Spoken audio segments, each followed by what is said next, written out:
นี่ก็แม่นตัวผู้เฒ่าผู้นางอยู่กงกันข้ามกับหันจุมแบบ้านเนี่ยก็ชื่อหันน่ะหันจุมแบเมียงหันเชียงเล็กโอ้เชียงเล็กวิวที่โรงบางอยู่กองกลุ่มข่วงนะท่านบ้านน้องชายมาด้วยคู่รถมาดีนะกินเบียร์ใดแล้วพวกนี้กูหมอรถ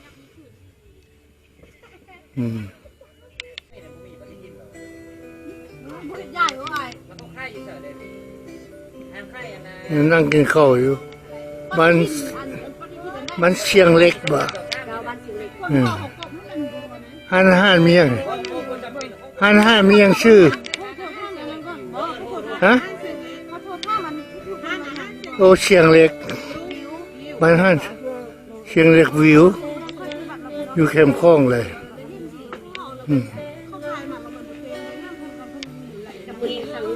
บ้องนอนเลยเด้อ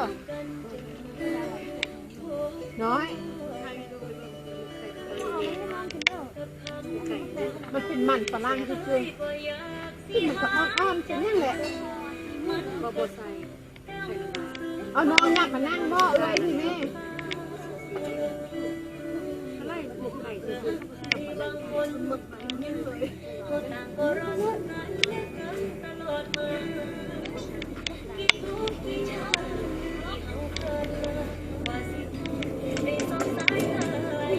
พอเส้น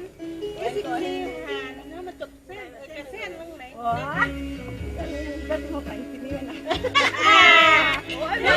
เอาละมาให้ติดเลยเนาะเดี๋ยวมาให้ติดเนี่ยได้บอกไม่น่ามาให้ติดซึ่งมาแล้วเราก็เส้นแล้วก็ให้ติดคว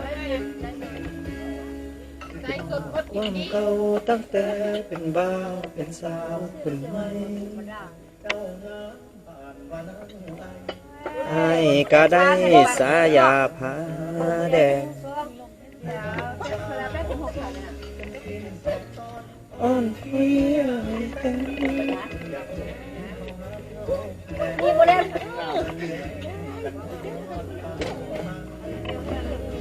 แต่หลายปีผ่านย้อนเงินย้อนงานจนยังเม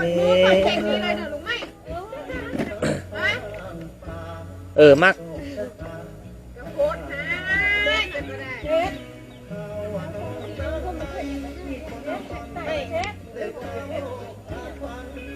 เสี่ยงพักเบียร์เลยแม่มนแขนมนแขนเขาเบียร์เนี่ยคล้ายกันบักเบี้ยก็เอาเพลงของมนแขนนี่ละไปห้องแต่ว่าที่มนแขนกับเบียร์เนี่ยคล้ายกันมาย้อนตำนานผาแดงนางไอ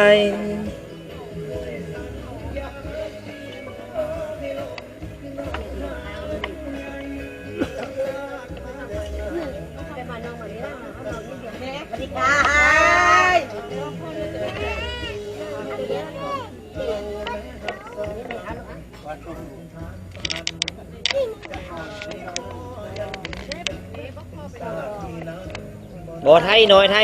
ใหญ่น้อยมาเอามาแล้วมันมาแต่อัตปื้อนะคือนั่นฮอดไอ้โทเซ็กคือมันนั่นฮอ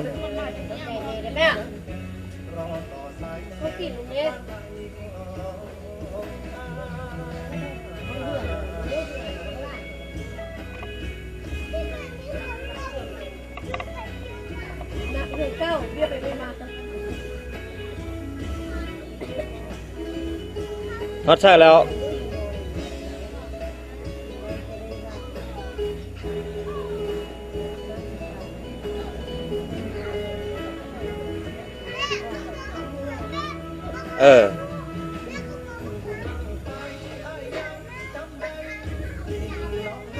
มาแล้วเห็นรถไปสัญญาบุรีจอดนั่นแหละมันคันนึงคันเดียวเนี่ย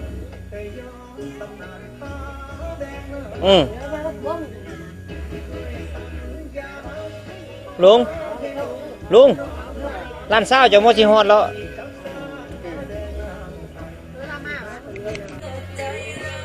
ให้งามๆเอาแล้วเต้แต่ว่า บ่เจ้าแจ้งกันแล้วน้องต้องรับเนี่ย แปดรวย อยู่บ้านน่ะ ยันแม่ไหน เด็กสามคนนั้นมาจากแคนาดา มันไปตามยุคมันไปตามยุคแล้วก็ไปตามมันจะไปตามยุคตามเวลา นุ่มอยู่แล้วล่ะ เป็นช่วง แม่นแล้วนี่กระเพราเนี่ย ยาสูบบุหรี่แล้วนะยาสูบบุหรี่แล้วที่ว่ามันต้องเวลาเนี่ยไปตามตลาดเวลา ใจมาเป็นดอกมาสักก้อนเอาไปนานนะไม่ไม่เบิ้ล โอ้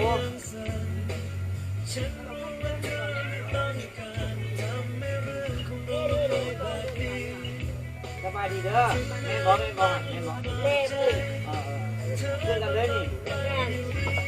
ให้ต้มนะผมแม่ บอกหายเลยที่ไหนเพื่อนแม่โอ้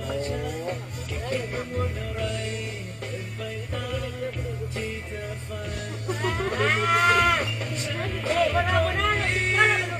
เสียมาเลย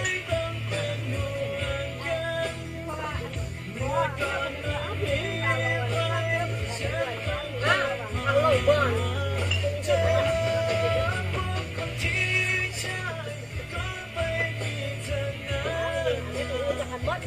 ไม่อยากมัน ใหญ่รถบ่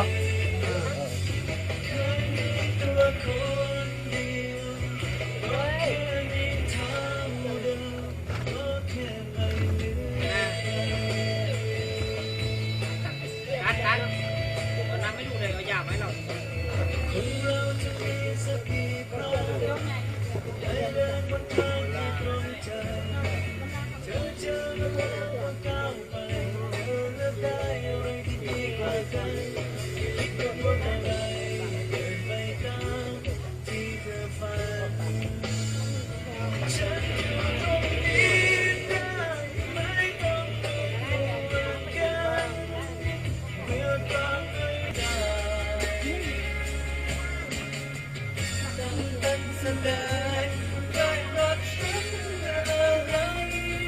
ที่ใดที่ไหนมองไม่ชัดที่ร้านไหน อะไร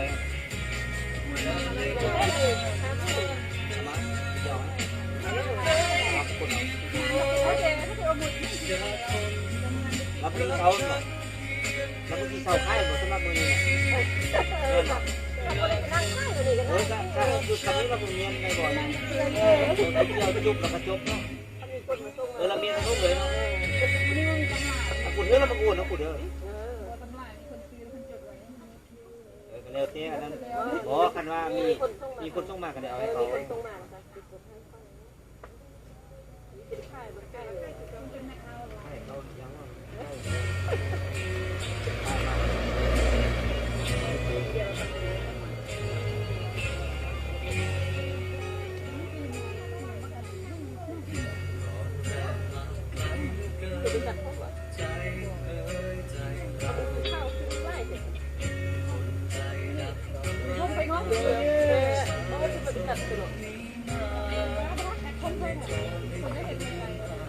เฮ้ยมึงเราเมี่ยงอะไรตัวลอยแล้วเนี่ยบอกไปเอาไปเนี่ย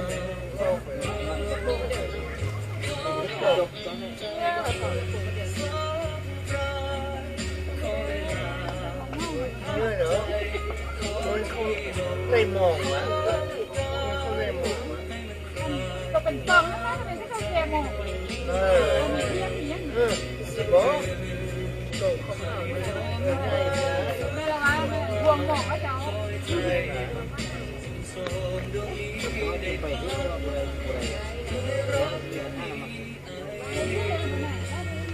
น้ำบ่รู้คันเป็นไปไม่ได้บ่เรากดมันบ้องมันโอเค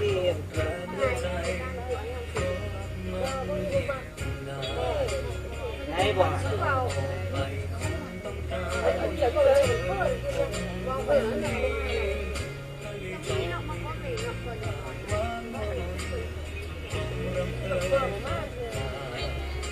ดูน้ำมันเดียวที่เล็กเก่า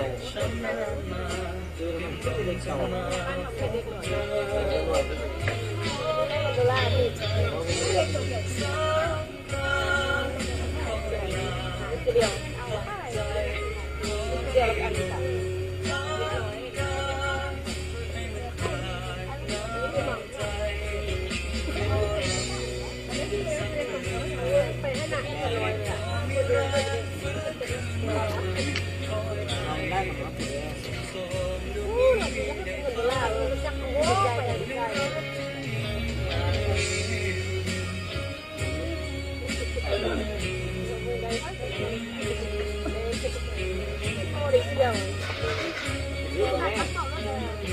อ๋อไม่รู้หรอก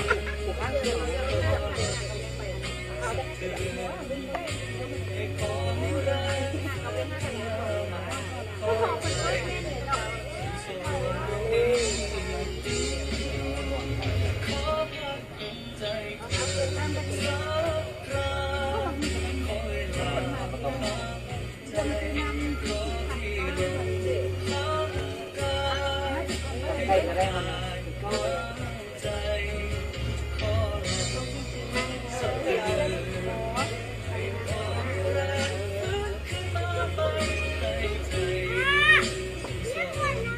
โอ้ยเงือกตีพญานาคนั่นลอยนะพญานาคลูกพญานาคมีเงือกลูกเงือก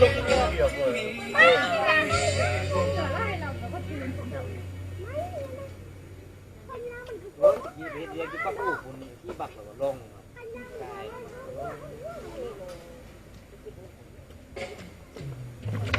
นั่นแหละเป็นเรียก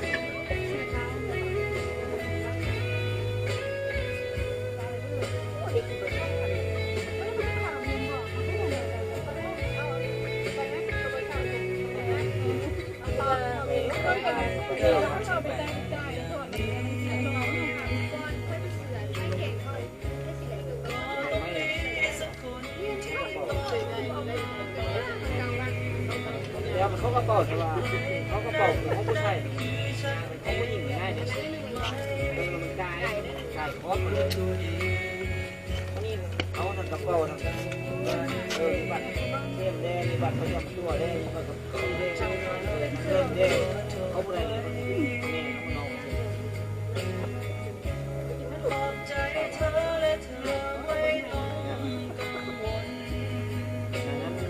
เรื่องกับต้องทำใหญ่มาดีครับ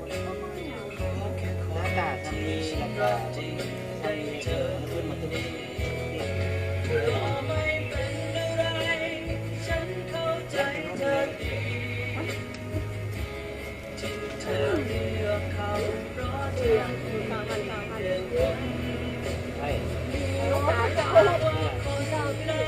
เอาคนที่มันตัวเช่า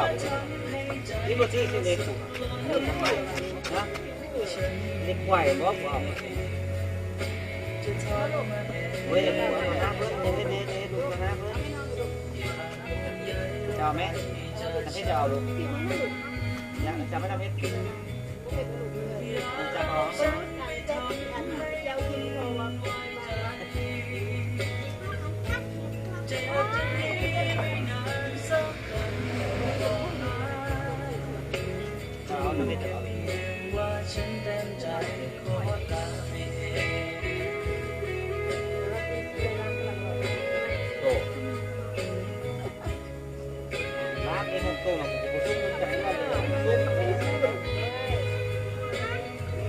ตัวไทยที่เปิดที่เรียงกันแล้วตัวไทยที่ตัวหน้าสับกันก็จะบอกว่าเก่งอะไรแต่ว่าของนั้นคือตัวสับกันที่ใดไม่สมมติว่ามันตัวมันคือตัวเชื้อมันสับอาจจะคือมันคือตัวแต่ว่าสร้างตัวมาเรียงกันแล้วพวกบอกให้สร้างตัวไทยด้วยอะไรยังไงนะอัน6ตัวอันนี้ไอ้ซุปเป็นตัว2,000ตัวที่มันเป็นรอยจนว่า มาคิดไล่ว่าโปรเซนต์อะไรจะมีเด้อมาเบิ่งมันใจว่าตัวคือเราเลยเพราะว่าตู้มาแล้วมันเอามาเป็นตู้เลยนะเต็มเลยนะรับเต็มตู้แล้วข้ามตู้ข้ามตู้นะกันที่การตู้สับกันที่ไรเข้ามาแต่ว่ากันสับมันตู้ตรงนั้นสับจะสับหัวมันนะสับหัวในมันใดเท่าไรเท่าไหร่10%อันทึกตัวล่างกับไร ไปบอกว่า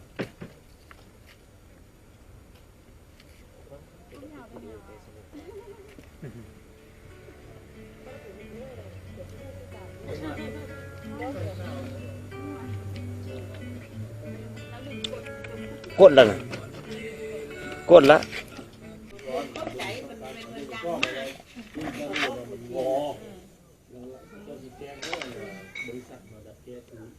มื้อนี้วันที่ยังกด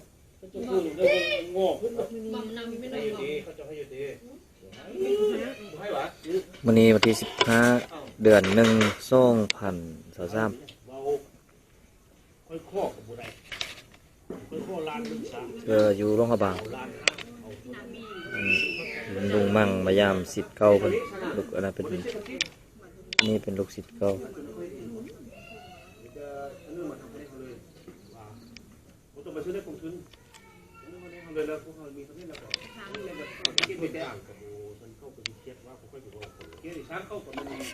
ขึ้นกับคะแนนเขาโน่ตำแหน่งคนผ่านเลย